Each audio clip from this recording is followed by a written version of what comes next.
Chelsea dikabarkan telah mengambil keputusan terkait masa depan Jadon Sancho. Pemain sayap asal Inggris ini saat ini tengah dipinjamkan selama 1 musim dari Manchester United dengan opsi pembelian permanen sekitar 25 juta pound. Namun, penampilan Sancho yang hanya menghasilkan 2 gol dan 4 assist dalam 23 laga Premier League membuat pihak Chelsea ragu untuk menebusnya secara permanen. Meskipun demikian, menurut laporan dari Football Insider, Chelsea masih mempertimbangkan untuk mempermanenkan status Sancho. Klub melihat potensi keuntungan dengan membeli Sancho seharga 25 juta pound dan kemudian menjualnya kembali. Secara finansial, Chelsea tetap bisa meraih keuntungan jika menjualnya seharga minimal 20 juta pound, ketimbang kehilangan 5 juta pound jika transfer tidak dilanjutkan. Liverpool saat ini memiliki beberapa opsi bek tengah, namun komposisi pemain di posisi tersebut bisa berubah pada musim depan. Hal ini dikarenakan, Liverpool dilaporkan sedang mencari bek tengah baru. Salah satu nama yang muncul adalah pemain Inter Milan, Alessandro Bastoni. Bastoni bukanlah nama asing bagi Liverpool, karena sebelumnya mereka sudah pernah dikaitkan dengan bek kiri tersebut. Namun, peluang untuk merekrutnya tampaknya sangat kecil. Meski demikian, ada kabar baik bagi Liverpool, karena mereka kini memiliki kesempatan besar untuk mendatangkannya. Ini dikarenakan, mereka sudah mengetahui harga jual Bastoni di Inter Milan. Menurut laporan dari Vichages, Inter Milan telah menetapkan harga sebesar 60 juta euro untuk Bastoni. Namun, harga tersebut bisa saja lebih tinggi, mengingat ia masih terikat kontrak hingga 2028. Agen Joao Felix dilaporkan telah memulai pembicaraan dengan Galatasaray mengenai kemungkinan transfer pada musim panas mendatang. Penyerang Chelsea yang saat ini dipinjamkan ke AC Milan itu belum dapat kembali ke performa terbaiknya di Italia. Sejak bergabung dengan Rossoneri pada jendela transfer musim dingin lalu, Felix baru mencetak 1 gol dan 1 assist. Di sisi lain, masa depannya di Chelsea semakin tidak jelas, meskipun ia baru saja menandatangani kontrak 7 tahun pada musim panas 2024. Menurut laporan dari media Turki, SportX, Felix dikatakan telah memberikan persetujuan untuk pindah ke Galatasaray.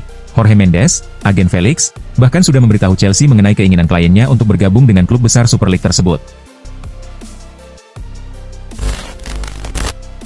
Tyler Dibling menjadi salah satu pemain yang menonjol di tengah kesulitan yang dialami Southampton musim ini. Sang winger memang baru mencetak 2 gol di Premier League, namun kecepatannya yang luar biasa dan gaya bermain agresifnya di sisi sayap menjadi daya tarik tersendiri bagi sang pemain. Berkat penampilan impresifnya, Dibling kini menarik perhatian sejumlah klub top Inggris.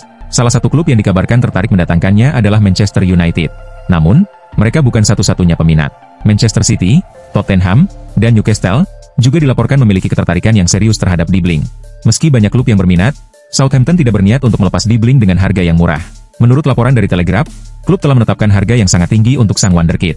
Konon, harga yang dipatok Southampton mencapai 100 juta pound. Setelah berbulan-bulan spekulasi, masa depan Trent Alexander-Arnold tampaknya semakin jauh dari Liverpool. Bek kanan andalan The Reds tersebut dilaporkan kini berada di tahap akhir negosiasi dengan Real Madrid, menjelang berakhirnya kontraknya pada musim panas ini. Menurut laporan BBC Sport, meskipun belum ada kesepakatan resmi, pembicaraan antara perwakilan Alexander-Arnold dan Los Blancos semakin intens. Rumor kepindahan ini memicu berbagai reaksi di kalangan penggemar Liverpool. Di media sosial, banyak yang merasa kecewa dengan kemungkinan Alexander-Arnold hengkang secara gratis, mengingat statusnya sebagai produk akademi dan ikon klub. Beberapa fans berpendapat bahwa Liverpool seharusnya lebih proaktif dalam memperpanjang kontraknya. Sementara yang lain, beranggapan bahwa keputusan ini merupakan hak pribadi pemain untuk mencari tantangan baru. Kobbie Mainoo baru akan berusia 20 tahun bulan depan, dan sudah menjadi pemain kunci di lini tengah United. Ia juga sudah mencatatkan 10 penampilan untuk timnas Inggris, yang mencerminkan betapa pesatnya perkembangannya. Kontraknya di Old Trafford masih berlaku hingga Juni 2027, dengan opsi perpanjangan 1 tahun. Namun, menurut laporan dari tim Talk, Inter Milan siap memanfaatkan kesempatan jika United bersedia melepasnya. Mainoo sendiri sering dibandingkan dengan Paul Pogba karena gaya permainannya yang dinamis. Ia akan menjadi tambahan yang sangat berharga bagi Inter, terutama dengan bertambahnya usia Hakan Calhanoglu dan Henrikh Mkhitaryan. Inter berniat menyegarkan lini tengah mereka dengan pemain muda berbakat. Dan Mainoo dianggap memiliki kemampuan luar biasa dalam mengatur permainan, serta visi yang tajam dalam mengendalikan bola. Mike Maignan masih terikat kontrak dengan Milan hingga musim panas 2026. Namun, jika tidak ada perpanjangan, ia akan memasuki tahun terakhir kontraknya musim depan. Negosiasi perpanjangan kontrak telah dilakukan sepanjang musim ini. Namun hingga saat ini belum ada kesepakatan yang tercapai. Menurut laporan tim Talk, Milan mungkin akan mempertimbangkan untuk menjual Maignan jika mereka gagal finish di 4 besar klasemen Liga Italia. Saat ini, Rossoneri berada di posisi ke-9, tertinggal 6 poin dari Bologna yang berada di posisi ke-4. Chelsea dan Aston Villa dilaporkan tertarik untuk merekrut Maignan, mengingat kedua klub tersebut sedang mencari kiper baru untuk memperkuat lini belakang mereka. Mengingat kontrak Maignan yang hampir habis, Milan bisa terpaksa menjualnya dengan harga yang lebih rendah dari nilai pasarnya, yang membuka peluang bagi klub-klub peminat untuk mendapatkan kiper asal Prancis tersebut. Henrikh Mkhitaryan, baru-baru ini memberikan pernyataan mengejutkan terkait masa depannya di Inter Milan. Pemain berusia 36 tahun itu mengungkapkan bahwa ia kini tengah mempertimbangkan untuk mengakhiri karir profesionalnya di klub elit Serie A tersebut. Meskipun demikian, Mkhitaryan juga tidak menutup kemungkinan untuk memperpanjang kontraknya di Inter, jika kondisinya memungkinkan. Ide saya adalah untuk menyelesaikan karir di level tinggi, seperti di Inter. Saya ingin mengakhiri perjalanan saya di klub besar, dan tetap kompetitif. Namun, semuanya akan tergantung pada bagaimana situasi berkembang. Mari kita tunggu sampai akhir musim. Lalu kita akan lihat, apakah saya memutuskan untuk tetap tinggal atau memilih untuk pergi, ujar Mkhitaryan pada Sky Sport Italia. Pernyataan ini menambah ketidakpastian terkait masa depannya bersama Inter. Barcelona bersiap untuk memberikan kejutan baru dalam laga El Clasico melawan Real Madrid, yang akan digelar pada bulan Mei mendatang. Kali ini, jersey Blaugrana akan menampilkan logo Taylor Swift, sebagai bagian dari kerjasama yang terjalin dengan Spotify. Sejak musim 2022-2023, Spotify telah memperkenalkan tradisi unik dengan menampilkan logo artis musik di jersey Barcelona, menggantikan logo perusahaan mereka sendiri khusus untuk pertandingan El Clasico. Coldplay menjadi artis pertama yang tampil dengan logo mereka di jersey Barcelona, yang diiringi dengan kemenangan spektakuler 4-0 atas Real Madrid di Santiago Bernabeu. Menurut laporan dari Marca, Taylor Swift kini menjadi favorit untuk tampil di jersey Barcelona pada laga El Clasico. Laporan tersebut juga mengungkapkan bahwa hanya ada beberapa detail kecil yang perlu diselesaikan sebelum kesepakatan akhir dapat disetujui. Raul Asensio adalah pemain yang berasal dari Akademi Real Madrid. Pada musim ini, Asensio berhasil menjadi pemain kunci di lini tengah setelah menggantikan posisi Eder Militao yang cedera. Real Madrid tidak ingin kehilangan Raul Asensio, sehingga kontraknya yang awalnya akan berakhir pada musim panas 2026, akan diperpanjang hingga musim panas 2029, dengan opsi 2 musim tambahan. Asensio pun memilih untuk tetap setia bersama Los Blancos. Berdasarkan laporan dari Tribuna, gaji Raul Asensio saat ini merupakan yang terendah di tim Real Madrid, yaitu hanya 200.000 euro per musim, atau sekitar 3,5 miliar rupiah. Namun, jika ia menandatangani kontrak baru, gajinya akan naik signifikan hingga 3.000%, menjadi 6,2 juta euro per musim, atau sekitar 110 miliar rupiah. Antoine Griezmann, yang kontraknya di Atletico Madrid tersisa 1 tahun, sedang mempertimbangkan masa depannya di klub. Meskipun masih menjadi starter utama di bawah Diego Simeone, performanya belakangan ini kurang konsisten. Griezmann telah menyumbangkan 16 gol dan 7 assist musim ini, tetapi Julian Alvarez kini menjadi bintang utama tim. Griezmann sebelumnya mengungkapkan keinginannya untuk bermain di Major League Soccer, dan juga ada minat dari klub-klub Arab Saudi. Laporan terbaru menyebutkan bahwa ia sedang mempertimbangkan langkah selanjutnya, dengan kemungkinan hengkang. Namun, Griezmann dilaporkan ingin bertahan 1 musim lagi, dan akan bertemu dengan klub untuk mendiskusikan keputusan ini. Ia pun akan menerima, jika klub memutuskan untuk melepasnya. Meskipun masih muda, Bradley Barcola telah berhasil menunjukkan kemampuannya sebagai winger di klub besar seperti PSG. Berdasarkan data dari Transfermarkt, musim ini Barcola telah tampil dalam 43 pertandingan di semua kompetisi, mencetak 18 gol dan memberikan 12 assist. Penampilannya yang impresif membuatnya sering dipanggil oleh Didier Deschamps untuk memperkuat timnas Prancis. Sejak debutnya pada 2024, Barcola telah mencatatkan 11 caps bersama Les Blues. Karena performanya yang mengesankan, Bayern Munich tertarik untuk merekrutnya dari PSG. Namun, PSG enggan melepas pemain muda tersebut. Jika Bayern tetap ingin memboyongnya, mereka harus menyiapkan dana minimal sebesar 70 juta euro, atau setara dengan 1,25 triliun rupiah. Nordi Mukiele sempat tampil mengecewakan saat awal masa peminjamannya dari PSG ke Bayer Leverkusen. Namun perlahan, pemain berusia 27 tahun itu mulai menunjukkan performa yang mengesankan bersama Leverkusen. Dengan mencatatkan total 22 penampilan di semua kompetisi, dan bermain selama 1.402 menit. Penampilan tersebut membuat Bayer Leverkusen tertarik untuk mempermanenkan statusnya. Namun, Leverkusen perlu kembali bernegosiasi dengan PSG, karena dalam klausul peminjaman yang berlaku hingga musim panas 2025, tidak ada opsi untuk membeli pemain tersebut secara permanen. Saat ditanya tentang kemungkinan bergabung permanen dengan Leverkusen, Mukiele menjawab, "Kita lihat saja apa yang terjadi. Tetapi saya sangat berterima kasih atas semua yang telah mereka berikan kepada saya. Saya berharap bisa terus seperti ini di masa depan." Juventus baru saja memecat Thiago Motta dari posisi pelatih, dan menunjuk Igor Tudor sebagai penggantinya. Motta dipecat setelah serangkaian hasil buruk yang diterima Bianconeri, yang kini berada di posisi kelima klasemen. Klub asal Turin ini juga sudah tersingkir dari Liga Champions dan Coppa Italia. Bek Juventus, Gleison Bremer, menyatakan bahwa Motta sebenarnya adalah pelatih yang baik, dan telah berusaha keras untuk memperbaiki tim. Namun, upayanya tidak cukup untuk meningkatkan performa Juventus, sehingga klub harus mengambil keputusan untuk memecatnya. Bremer merasa sedih atas pemecatan pelatih asal Italia tersebut, dan menyebutnya sebagai pelatih yang baik. "Saya sedih dengan apa yang terjadi pada Thiago Motta. Dia pelatih yang baik bagi saya," ungkap Bremer kepada Sky Sport Italia. "Dia bisa melakukan hal-hal luar biasa, namun ini adalah jalan yang harus dilalui, dan itu sangat menyedihkan," tambahnya. Pilar Las Palmas, Alberto Moleiro, kemungkinan besar akan dijual pada bursa transfer musim panas mendatang, setelah sempat dikaitkan dengan Barcelona dan Arsenal di masa lalu. Kesepakatan dengan kedua tim gagal terjadi, dan Moleiro tetap di Las Palmas. Namun, kontraknya yang akan berakhir pada 2026, dan ketertarikan dari klub-klub besar, termasuk dari Arab Saudi, membuat masa depannya di Las Palmas tidak pasti. Selain Moleiro, Mika Marmol, mantan pemain Barcelona, juga berpotensi hengkang, dengan ketertarikan dari tim Italia.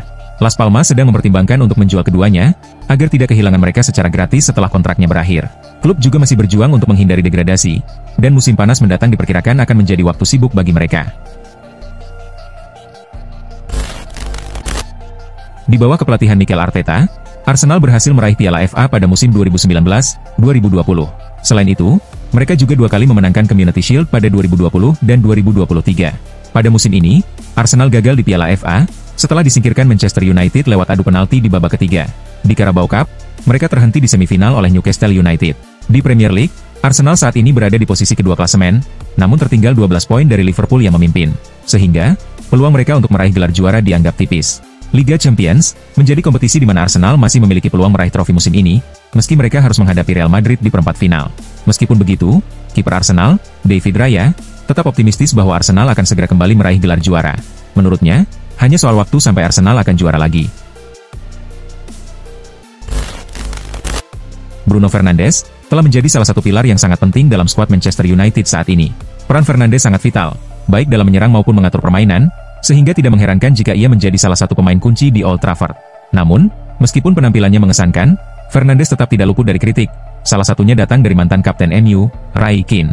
Keane sering menyoroti sikap Fernandes sebagai kapten di lapangan, terutama dalam hal kepemimpinan dan cara dia berinteraksi dengan rekan setim. Di sisi lain, mantan pemain Manchester United, Phil Bardsley, memberikan pujian terhadap dampak positif yang diberikan Fernandes kepada tim Setan Merah. Bardsley mengakui kualitas luar biasa yang dimiliki oleh Fernandes. Tetapi ia juga melihat situasi yang dihadapi MU saat ini, dan menilai bahwa Fernandes mungkin telah mengorbankan karirnya untuk mencoba mengembalikan Manchester United ke jalur kesuksesan. Liverpool tampaknya tidak ingin menunda lama dalam mencari pengganti Trent Alexander-Arnold, yang kabarnya semakin dekat dengan transfer ke Real Madrid secara bebas transfer. The Reds pun dilaporkan telah menghubungi agen bek Celta Vigo, Oscar Mingueza, sebagai calon pengganti Alexander-Arnold di sektor pertahanan. Pencari bakat Liverpool dikatakan terkesan dengan kemampuan Mingueza yang fleksibel, karena selain bisa bermain sebagai bek kanan, ia juga mampu tampil sebagai bek tengah. Keterampilan ini dianggap memberikan lebih banyak pilihan bagi pelatih Arne Slot dalam menyusun strategi di lini belakang. Mingueza sendiri memiliki klausul pelepasan yang relatif terjangkau, sekitar 363 miliar rupiah, yang dianggap menarik bagi klub-klub besar Eropa yang berminat mendatangkannya. Liverpool baru-baru ini tengah mencari tambahan kekuatan di lini pertahanan, dan sejumlah pemain telah dikaitkan dengan mereka. Namun kini ada kabar bahwa Liverpool sepertinya sudah memilih target utama dalam perburuan bek kiri.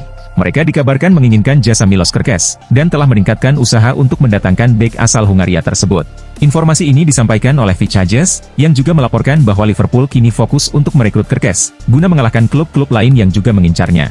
Diketahui, ada 4 klub yang tertarik pada Kerkez, yaitu Manchester United, Real Madrid, Manchester City, dan Arsenal. Namun, sang pemain dikabarkan lebih memilih bergabung dengan Liverpool.